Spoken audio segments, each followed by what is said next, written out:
Welcome back to Tech Crumbs. Today we're going to show you a little bit how to navigate the Apple Watch Ultra 2. So in this case, there's a couple buttons. There's the left button here that's highlighted in orange. We have a speaker grill here and a microphone grill here. Then we have this button on this side and this digital crown that also acts as a button. And then we have obviously the touch screen, which is touch. That's the whole point of the Apple Watch. So first thing is first, if you press the left button, the orange one, in this case, I have it for workout, but you can program this to be waypoints on your mountain hiking and whatever. But this is for workout right now. So you press it and it opens it. So let's get out of there. If you want to get out, basically press the digital crown in, back to menu. Let's try that again. So workout, let's say we want to work out, but now we're done. We can go back to the menu. As you can see, digital crown basically takes you to the home screen if you're in any other screen, but also if you press it once in the home screen, it takes you to your app drawer, which you can navigate by scrolling the digital crown up and down, but also you can basically press it and then move it with your finger, which is also one of the beauties of the Apple Watches. You have basically the touch interface. Then we can literally just go into this. This I have as basically the minutes and the seconds. I have tips, weather, events, workout, and I can go back to all apps. So that's just by turning the digital crown up. If you turn it up, it's that. If you turn it down, as you can see, there's nothing in it. Then we have the button on the bottom right. So that one basically will take you to the quick settings. So once I press it, it takes me to the quick settings. I can turn off Wi-Fi. I can turn off, like, call my watch, battery.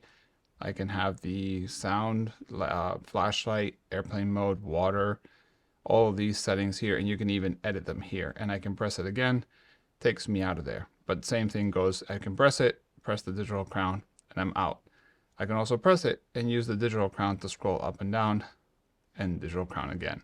And then, like I said, the touch interface. You can basically touch anything on the screen, and if it's going to work, it'll work immediately. So I could touch my activity, see my activities. Today is early in the morning, so nothing has happened.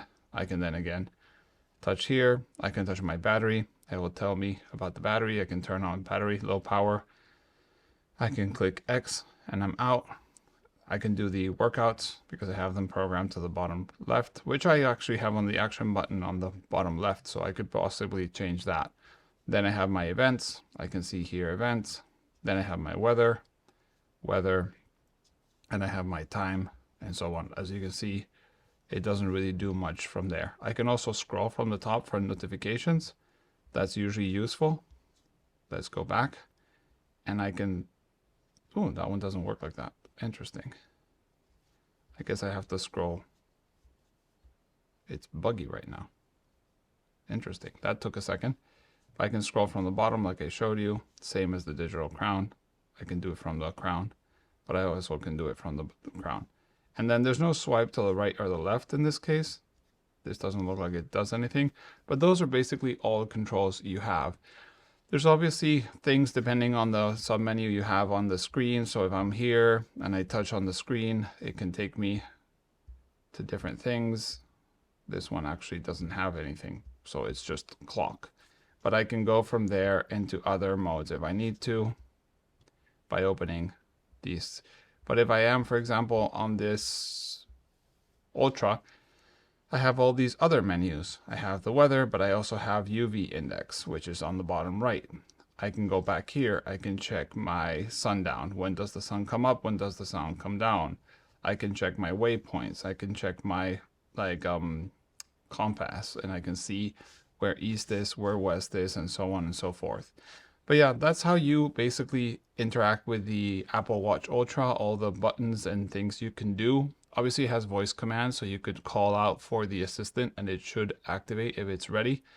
And you can just change any settings by going into the digital crown and then just finding anything there and going to settings, which is there. Then this would let you change all kinds of things. But yeah, thanks for watching. If you have any questions, let us know in the comments below. See you in the next one. Bye.